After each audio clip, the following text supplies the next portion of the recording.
14h18. Vidéo pour 18h. Oui, ça va le faire. J'ai pas peur. Les gens ils croient que j'ai peur. Rien du tout. Et salut l'équipe, c'est Samy pour la Frenchie Sports News. J'espère que vous avez la pêche. Aujourd'hui on se retrouve à la fin de la saison de NFL et c'est le moment pour moi de donner les awards aux meilleurs joueurs de cette ligue. Pour les fans de NBA, on va parler beaucoup de ça pendant les playoffs de NFL.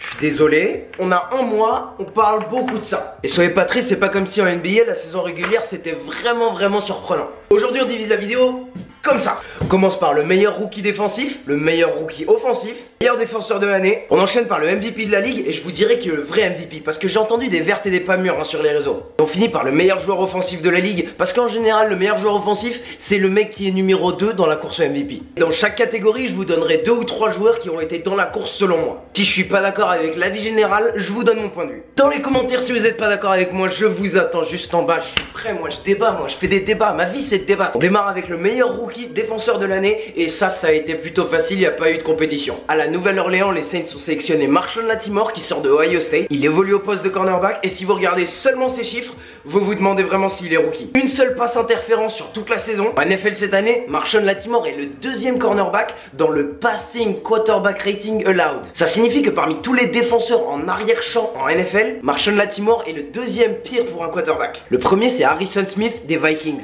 Marshon Lattimore est le cornerback qui est tout le temps en 1 contre 1 contre les meilleurs receveurs des équipes d'en face. Et quand tu joues dans la NFC South, tu as des receveurs un petit peu durs à défendre. Et les jeunes cornerbacks derrière vos écrans, essayez de regarder Marshon Lattimore travailler. Il est extrêmement précis sur sa technique et aucun mouvement n'est perdu. Il n'y a jamais un pas de trop quand son receveur change de direction et c'est comme ça qu'il réussit à défendre contre Julio Jones. Pour ce qui est du deuxième rookie défensif qui peut le suivre, ça aurait été Tre'Davious White. On avait beaucoup de doutes sur lui quand il sortait de LSU, on se demandait s'il allait pouvoir plaquer parce qu'il nous avait pas prouvé ça en universitaire. Avec 53 plaquages pour un cornerback cette saison, il a prouvé le contraire. Et dans le futur, ça m'étonnerait pas qu'il mène la NFL en interception parce que quand la balle est en l'air, il ressemble à un receveur. Le troisième qui les suit dans cette catégorie, c'est TJ Watt. Souvent quand il y a un grand frère qui est une superstar, le petit frère suit un petit peu la vague. Dans ce cas-là, TJ Watt n'a rien à envier au grand frère. Quand vous regardez les Steelers, vous voyez la même explosivité dans un jeune TJ Watt que quand JJ Watt sortait de l'université du Wisconsin. En début de saison, il a pris la place de James Harrison et il a inscrit 7 sacs cette saison. 7 sacs cette saison, c'est dur à dire. Et il a inscrit 7 sacs cette saison pour les Steelers. On passe en attaque. Sur les dernières semaines de la saison NFL, Alvin Kamara a pris le trophée de meilleur rookie et est parti avec. Première chose, je suis plutôt content d'avoir prédit ça. Et enfin, le running back dont pas beaucoup de gens parlent et que j'adore, parce que je vous en ai parlé plusieurs fois dans d'autres vidéos, c'est Alvin Kamara et il risque de tomber au second tour. Et si les Eagles ont besoin d'un running back à ce moment-là, je serais très content qu'ils le signent. J'ai très souvent pas raison, mais cette fois-ci j'ai eu raison. Avec 700 yards et 8 touchdowns à la course, et plus de 800 yards et 5 touchdowns à la passe, tu rajoutes à ça 350 yards en retour de kick et un touchdown, Alvin Kamara peut changer un match n'importe où il est sur le terrain. Et ce qui m'impressionne particulièrement, c'est qu'il n'est pas rapide comme Tyreek Hill, ce n'est pas un bulldozer comme Leonard Fournette, mais il est extrêmement précis dans ses mouvements dans les petits espaces. Ce que je veux dire par là, c'est en dépassant la ligne défensive, il y a très peu de linebackers qui réussissent à le prendre en 1 contre 1. Et gagner son duel en 1 contre 1 à chaque fois, c'est ce qui lui a permis d'arriver à 6,1 yards par toucher de balle. C'est énorme. Donc là, faut se rendre compte que les Saints ont le meilleur rookie offensif et le meilleur rookie défensif. Et on n'a même pas parlé de leur safety qui est aussi rookie, Marcus Williams. Juste derrière Kamara, on a celui qui a fait l'inverse pendant sa saison. Il a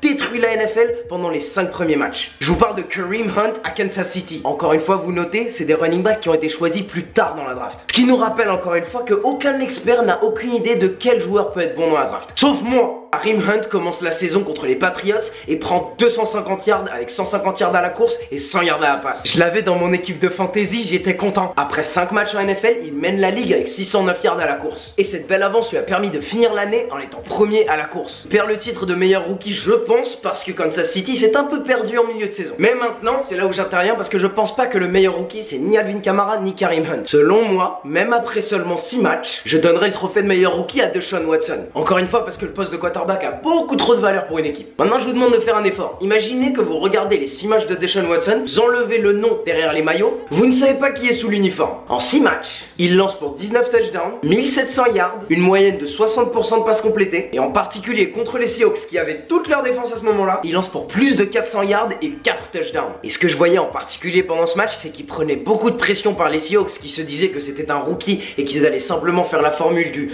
on met de la pression, on fait une défense de zone et on va intercepter ce mec. On ne voyait aucune peur dans les yeux de Deshaun Watson. Quand je parle de peur, c'est aucun doute quand il lançait une balle. Il n'y avait pas une balle qui sortait 1-2 secondes trop tard. Et c'est cette grande confiance en lui qui me mène à penser que Deshaun Watson peut mener les Texans loin dans les playoffs dans les prochaines années. On passe en défense. On va parler du meilleur joueur défensif de toute la ligue. Au début de la saison, je pensais que Bobby Wagner était en train de partir avec ce trophée. Il a fait un match superbe contre les Eagles et quand tout le reste de sa défense partait à l'hôpital parce qu'ils étaient tous blessés, il réussissait à relever cette équipe et donner à Russell Wilson une chance de gagner les matchs. Mais maintenant personnellement je donnerais ce trophée, je couperais ce trophée en deux et je le donnerais à Aaron Donald et Calais Campbell. J'arrive pas à me décider entre les deux. C'est ma chaîne, je décide pas. D'abord Aaron Donald. Aux Rams de Los Angeles, la défense commence et finit avec Aaron Donald. Ce qui m'impressionne, c'est qu'on n'a jamais vu quelqu'un à sa position de tackle défensif être aussi important en défense contre la passe. Il a 11 sacs à sa position où il est à l'intérieur de la ligne. 5 fumbles forcés sur toute la saison. Au match contre les Seahawks, il a pris ce match en main lorsque Russell Wilson paraissait impossible à attraper. C'était le seul qui pouvait lui mettre la pression. Et en parlant de pression au niveau du quarterback, il y a une stat pour garder un chiffre sur ça. À chaque fois qu'un joueur défensif fait bouger un quarterback, on appelle ça une pression sur le QB. Et c'est Aaron Donald qui mène la NFL dans cette statistique. Sauf qu'il n'est pas censé mener la ligue dans cette stat. C'est une stat qui est optimisée pour les joueurs de bout de ligne comme Von Miller ou Khalil Mack. Et il mène la ligue avec 91 pressions sur le quarterback, ce qui est 12 de plus que Von Miller ou Khalil Mack. Ensuite Calais Campbell, on descend à Jacksonville. Calais Campbell, quand il a signé chez les Jaguars, je me suis dit ah, c'est encore la formule du joueur un petit peu vieux qui descend en Floride, il prend un bon chèque et il finit sa carrière tranquille. En fait pas du tout, je me suis complètement trompé. Il est devenu le vétéran de cette défense qui est très jeune et il finit la saison avec un bilan de 14,5 sacs. À l'intérieur du vestiaire de Jacksonville, c'est lui le vétéran que les joueurs écoutent. Je donnerais quand même un poil de plus de valeur à Aaron Donald parce que c'est lui le vrai leader de son équipe. Pour moi, Jacksonville, les leaders en défense, c'est AJ Bouye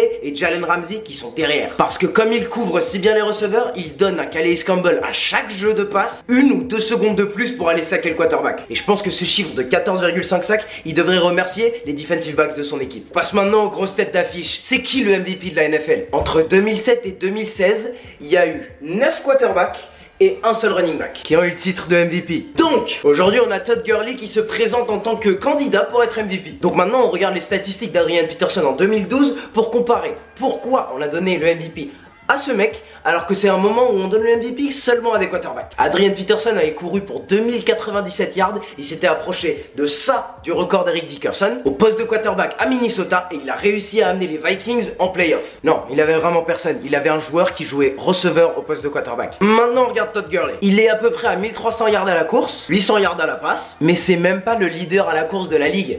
Ça c'est Kareem Hunt. Et malgré tout le talent qu'il a, c'est même pas le joueur qui a le plus de valeur pour son équipe. Ça c'est Jared Goff. Donc je comprends qu'on veuille donner ce trophée à un jeune joueur. Je comprends qu'on veuille donner ce trophée à quelqu'un qui fait la différence. Mais on parle du joueur qui a le plus de valeur pour son équipe. Et j'aimerais pas que la NFL rentre dans le syndrome de LeBron James, où LeBron James est clairement le meilleur joueur depuis un long moment. Et il a eu plusieurs MVP qui ont été donnés à d'autres joueurs. Je parle de toi, Derrick Rose. Parce que simplement la NBA voulait marketer des joueurs qui étaient différents, qui étaient un peu plus jeunes et qui touchent un peu plus le public jeune. Donc non, cette année je pense encore que c'est normal que Tom Brady récupère le trophée de MVP. Et ce qui m'impressionne à ce point sur la carrière de Tom Brady, c'est que pour beaucoup de quarterbacks, l'année de MVP, c'est leur meilleure année. La meilleure année de toute leur carrière. Cette année, c'est peut-être la 3e meilleure année de Tom Brady. Et encore, on peut débattre ça. Il commence la saison avec 10 touchdowns, 0 interception sur les 4 premiers matchs. Il finit la saison en menant la NFL aux yards à la passe, avec 4577 yards. Et surtout, son équipe a le meilleur bilan sur le papier. Et encore une fois, on parle du joueur qui a le plus de valeur en NFL. Brady remplit les stats. Et si vous sortez Todd Gurley de son équipe, il y a encore Sean McVay et Jared Goff et la ligne offensive. Si vous sortez Tom Brady des Patriots, il y a peut-être Bill Belichick. Mais je pense pas qu'il va aussi loin avec Brian Hoyer. Maintenant on passe à celui qui aurait été le MVP si ça avait été mon choix. Je fais pas ça parce que je suis fan des Eagles, mais je trouve ça stupide qu'on doive voler le trophée de MVP à Carson Wentz, qui avait des meilleurs stats que Tom Brady jusqu'à ce qu'il se blesse. Avant qu'il se blesse, il était en train de mener la meilleure équipe de la NFL. Il avait le plus grand nombre de touchdowns, et parce qu'il n'a pas joué 3 ou 4 matchs, la NFL a décidé que c'est pas lui le MVP. Je comprends que ça a toujours fonctionné comme ça, mais en face de ça, Tom Brady n'a pas été le meilleur sur les derniers matchs. Maintenant pour le meilleur joueur offensif de la ligue, ça revient viendra bien sûr à Todd Gurley qui est juste en dessous. Et j'aurais bien aimé voir les chiffres que Antonio Brown aurait posté s'il n'avait pas été blessé sur les derniers matchs. Mais de toutes les manières, il n'aurait pas joué le dernier match contre les Browns parce que tous les titulaires ne jouaient pas. Par l'importance que Todd Gurley avait pour son attaque, je pense qu'il aura ce trophée de meilleur joueur offensif de l'année. En tout cas l'équipe, c'était tout pour moi pour les awards de NFL de cette année. J'ai une question pour vous dans les commentaires. Il y a quelques équipes qui sont intégrées en playoff dans les wildcards. Je vous parle des Chiefs, des Titans, des Jaguars, des Bills, des Rams et des Falcons, et les Saints et les Panthers. Ma prochaine vidéo, ça sera mes prédictions des playoffs. Mais dites-moi, parmi les équipes qui sont seulement en wildcard, c'est laquelle qui a le plus de chances d'aller au Super Bowl? Dites-moi ça dans les commentaires. Et en tout cas, j'espère que la vidéo vous a plu. Si ça t'a plu, mets un petit pouce bleu juste en bas, ça m'aide beaucoup. Et on se retrouve dimanche 18h avant les playoffs de NFL pour mes prédictions sur les playoffs. Et ce sera tout pour moi. Allez, ciao!